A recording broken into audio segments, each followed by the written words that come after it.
उस घटिया study material में आजादी का साल 1945 लिखा जाता है। कई जगह पर हमारे महापुरुष स्वामी विवेकानंद को अनैतिक बताया जाता है, अनप्रिंसिपल्ड बताया जाता है। साहित्यिक चोरी प्लेजरिज्म खुलेआम हो रही है, कोई रिव्यू नहीं है उस स्टडी मटेरियल का।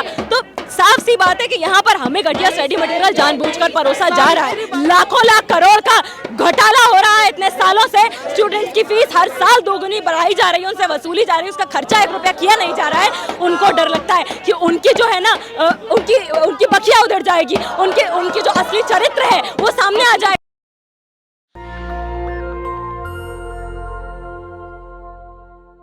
मैं अभी यूजीसी के बाहर मौजूद हूँ और ये डीयू के तमाम छात्र और छात्राएं हैं, ये लोग आंदोलन कर रहे हैं। इनका साफ तौर पे कहना है कि जो SOL है यानी स्कूल ऑफ ओपन लर्निंग है, उसमें धांधलेबाजी की जा रही है। और आप इस पोस्टर को देख करके साफ समझ सकते हैं कि SOL पढ़ा रहा है कि हमारा देश 1947 में नहीं बल्कि 1945 में आज़ाद हुआ था। इसके साथ ही इन लोगों का साफ तौर पर यह कहना है कि जो SOL है उसमें बताया गया है कि स्वामी विवेकानंद एक अनैतिक आदमी थे। इन लोगों से मैं बातचीत करता हूँ। आप लोग प्रोटेस्ट कर रहे हैं, आगे नहीं बढ़ने दिया जा रहा, क्या कहेंगे? यहाँ पर हम बहुत ही शांतिपूर्ण प्रदर्शन करने के लिए और अपना ज्ञापन देने के लिए मौजूद हुए हैं, लेकिन यहाँ पर हम त्रासदी देख सकते हैं हमारी शिक्षा व्यवस्था की भी और हमारे पुलिस प्रशासन की भी, कि लोग जब अपनी बहुत ही वाजिब मांगे लेकर, अपने दुख लेकर यूजीसी के सामने उम्मीद की किरण लेकर यहाँ पर आए हैं, गुहार लेकर आए, तो हमारी बातें सुनने की बजाय, हमारे कंसर्न सुनने की बजाय लगातार हमें रोका जा रहा है। इतने बैरिकेड लगाए गए हैं, इतनी पुलिस रखी गई है।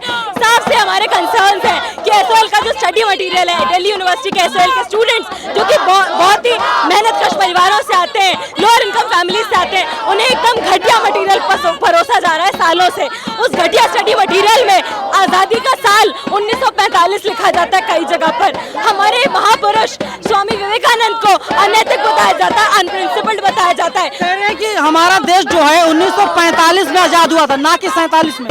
यही तो दिक्कत है कि आप एक बात बताइए, इस तरीके के खराब तथ्य, खराब घटिया स्टडी मटेरियल देकर हमें ये यूनिवर्सिटी क्या सुनिश्चित करना चाहती है? साफ तौर पर गरीब छात्रों को शिक्षा से वंचित रखने का ये पूरा मसौदा हमें दिखाई पड़ता है। इसलिए हम यहाँ पर उम्मीद लेकर आए हैं यूजीसी के सामने, ये डिमांड्स लेकर कि हमारे कंसर्न्स को सुना जाए, क्योंकि हम दिल्ली यूनिवर्सिटी में DUVC के सामने, हम एकेडमिक काउंसिल के सामने अपने कंसर्न्स को, अपने मेमोरेंडम को दे चुके हैं, लेकिन अभी तक हमारी मांगों पर कोई कार्यवाही नहीं हुई है। इसलिए हम मजबूर हुए यहाँ पर यूजीसी आने के लिए और यहाँ से हमारी मांगे हैं कि सबसे पहले DU के जो SOL के जो पोजीशन होल्डर्स हैं, जो प्रिंसिपल है और जो डायरेक्टर है पायल मागो, वो इस्तीफा दे, क्योंकि कोई रिव्यू नहीं है हमारे मटेरियल का। कौन एरा गहरा नत्थु गहरा लिख रहा है हमारे मटेरियल को, और हम स्टूडेंट्स, हम लाखों स्टूडेंट्स का फ्यूचर स्टेक पर लगा हुआ है। स्टूडेंट्स पास नहीं हो पाते हैं, फेल हो जाते हैं, खराब नंबर आते हैं। कहा जाता है कि स्टूडेंट ही कम है, ये नहीं कहा जाता है कि मटेरियल इतना घटिया है,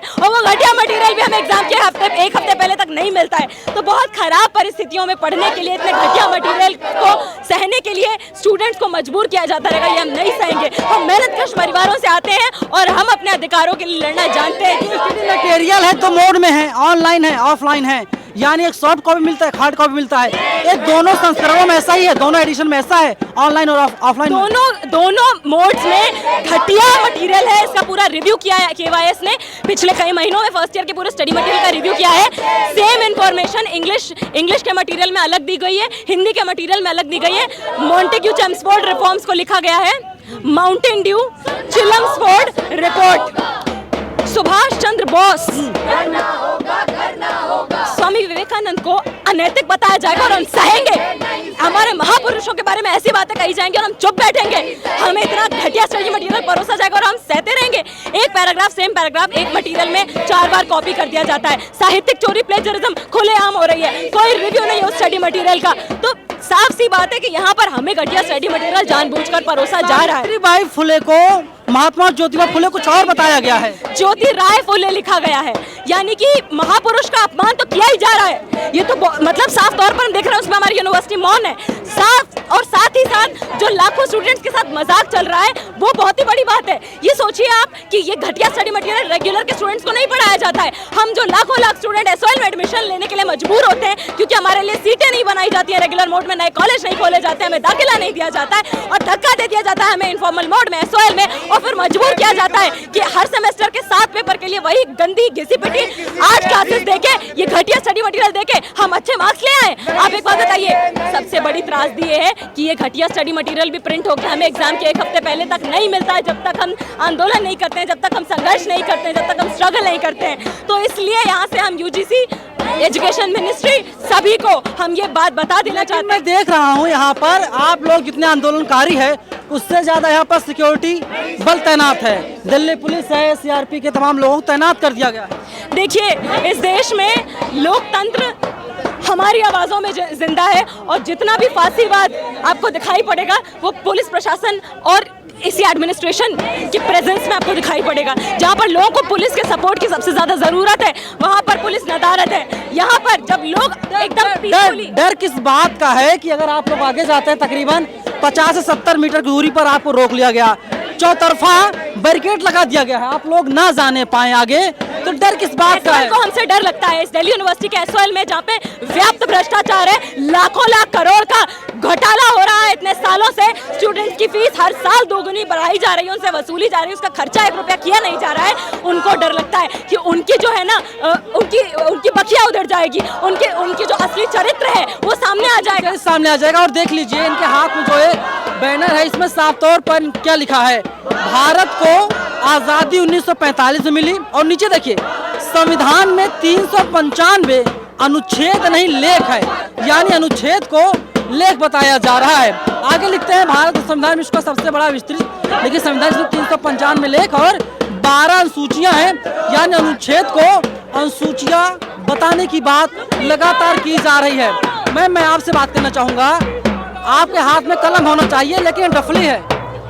मैं डफली नहीं बजा पाऊंगी। देखिए, ये लगातार हम देख रहे हैं कि किस तरीके से स्टडी मटेरियल में दिक्कतें हैं। बहुत हैरानी की बात है कि किस तरीके से जो 3rd क्लास के बच्चे जानते हैं कि देश कब आज़ाद हुआ था, उसमें ग्रेजुएशन के स्टूडेंट को ये पढ़ाया जा रहा है कि देश 1945 में आज़ाद हुआ था। ये बहुत शर्म की बात है और ये सवाल उठाता है इस देश की शिक्षा व्यवस्था पर कि इस देश में। कहाँ के रहने वाली हैं?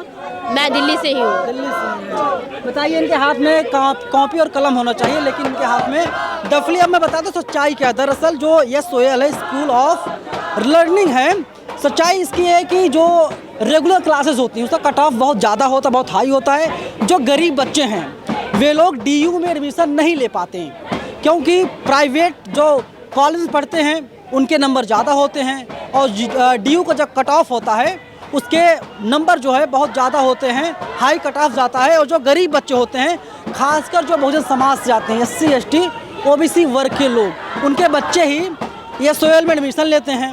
लेकिन धांधली की जा रही है। आप सोचिए, कक्षा 5 का बच्चा भी जानता है कि हमारा देश 1945 नहीं 1947 में आज़ाद हुआ था, लेकिन बताया जा रहा है कि जो एसओएल का स्टडी मटेरियल है, हमारा देश 45 में आज़ाद हुआ था। संविधान में अनुच्छेद नहीं बल्कि कुछ और हैं। स्वामी विवेकानंद एक अनैतिक आदमी हैं। सावित्रीबाई फुले, ज्योतिबा भाई फुले को कुछ और ही बताया जाता है।